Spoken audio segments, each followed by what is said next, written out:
Good morning, class. We are going to start poem The Lazy Frog.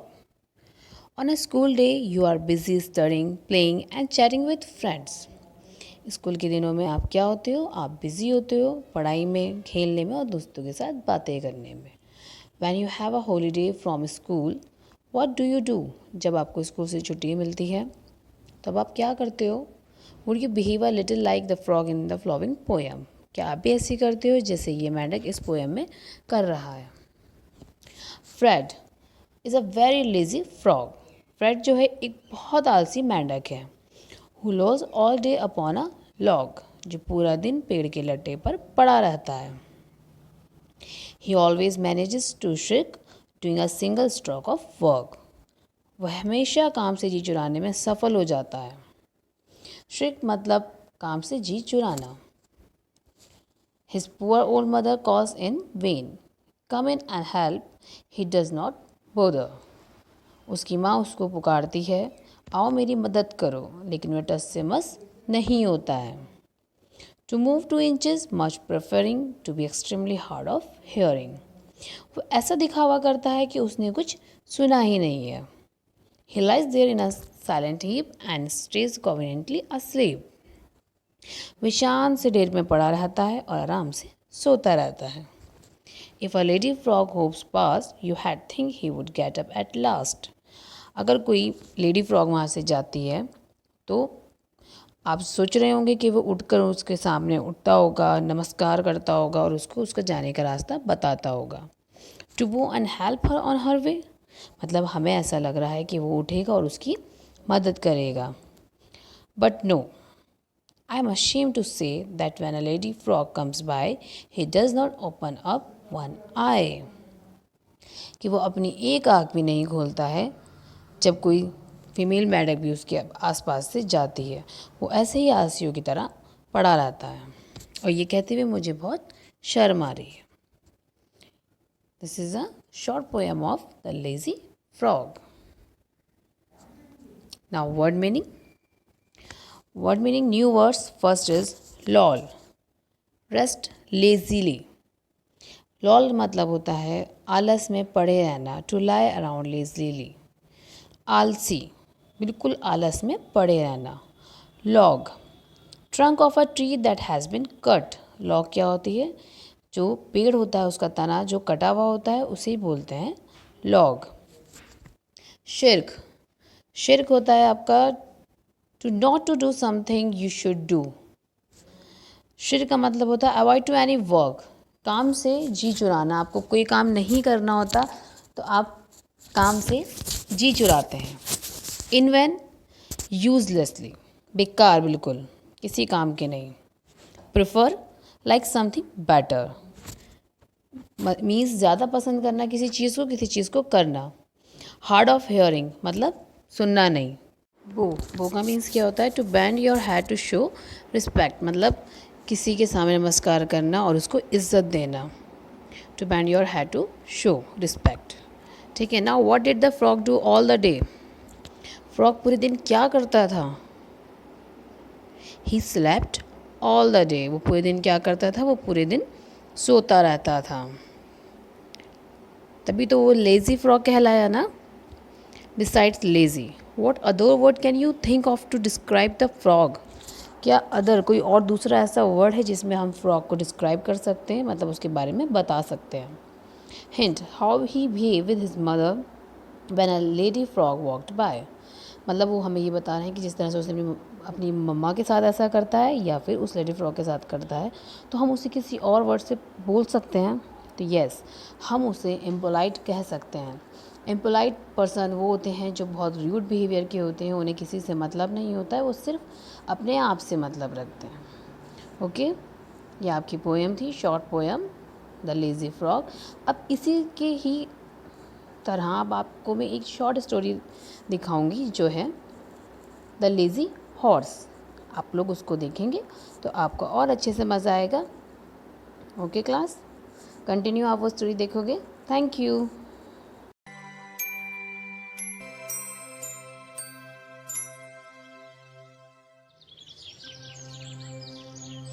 एक वक्त की बात है, एक गरीब मेहनती किसान के पास एक घोड़ा था।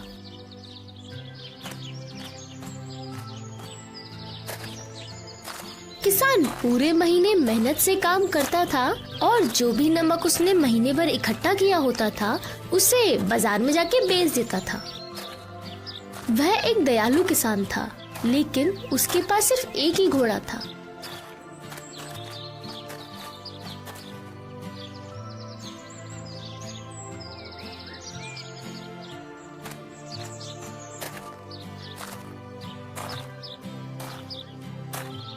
इसलिए वो घोड़े की पीठ पर नमक के 2 बोरे रखता था। मुझे माफ करना मेरे बच्चे, जानता हूँ नमक के बोरे भारी हैं, लेकिन मेरे पास कोई रास्ता भी नहीं है। घोड़े को गांव के बाजार तक का लंबा रास्ता पसंद नहीं था। वो केवल घर पर ही रहकर सूखी घास खाना पसंद करता था। इसलिए वो धीरे धीरे किसान के पीछे बाजार के लिए चल पड़ा।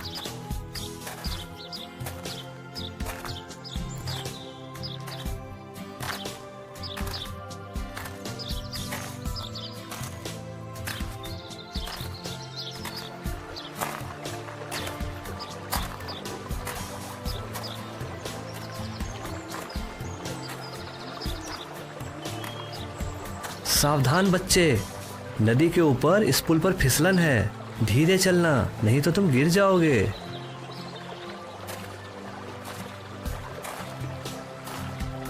घोड़े ने अपने मालिक की चेतावनी पर ध्यान नहीं दिया। वह अपना काम जल्दी से निपटाना चाहता था, इसलिए वह तेज चलने लगा और वो कुछ ही कदम आगे चला होगा कि उसका पैर फिसला और वो नदी में जा गिरा।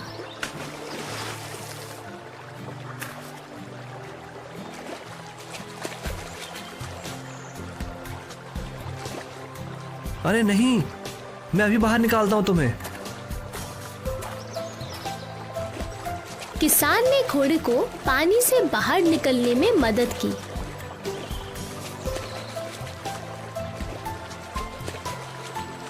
लेकिन उसके पीठ पर रखे दोनों बोरों का सारा नमक पानी में घुल चुका था। ओहो, मेरा सारा नमक बर्बाद हो गया। मुझे लगता है अब बाजार जाने का कोई मतलब नहीं है। मुझे खुशी है कि तुम ठीक हो। हमें अब घर चलना चाहिए।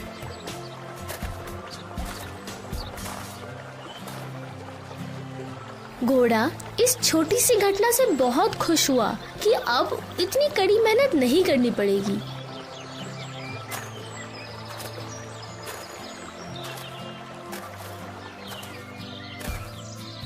महीना पूरा हो चुका था और फिर से बाजार जाने का वक्त आ गया।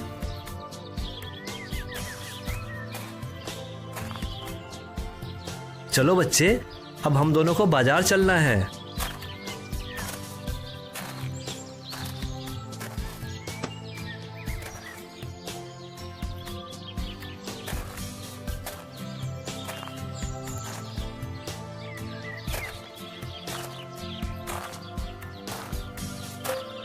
वो दोनों चल पड़े। चलते चलते फिर से वो नदी के पास आ गए। घोड़े को याद आया कि पिछली बार क्या हुआ था और वो किस तरह गिरने के बाद बाजार जाने से बच गया था।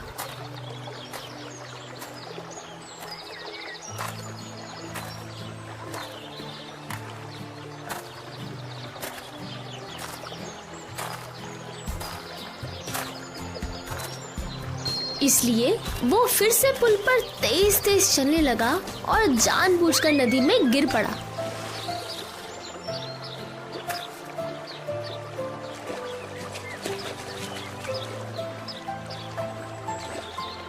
अरे नहीं, तुम ठीक तो हो ना मेरे बच्चे?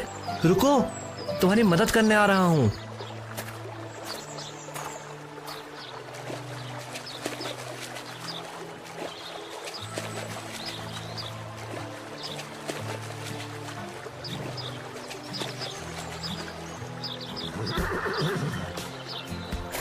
एक बार फिर से उन दोनों को वापस अपने बगीचे पर लौटना पड़ा क्योंकि सारा नमक नदी में घुल चुका था। दुखी किसान ने फिर से पूरा महीना इंतजार किया और महीने के अंत में वो बाजार की तरफ चल पड़ा।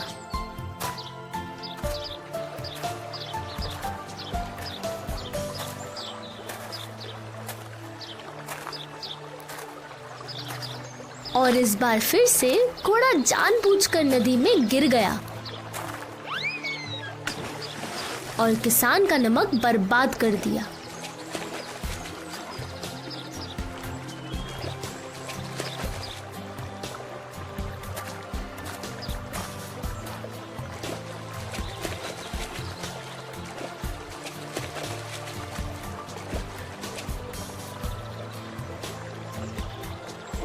ओफो, फिर से वापस घर चलते हैं।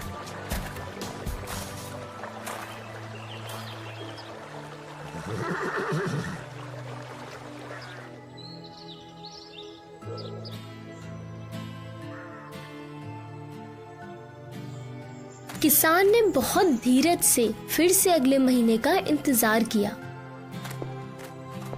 और इस बार उसने नमक की जगह रुई बोरे में भर दी।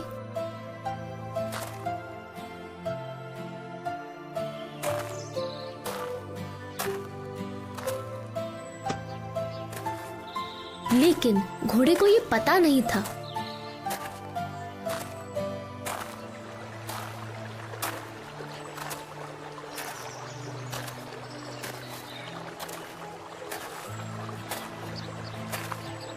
जब वह पुल पर आया तो घोड़े ने फिर से जानबूझकर खुद को नदी में गिरा दिया ताकि उसे आगे ना जाना पड़े।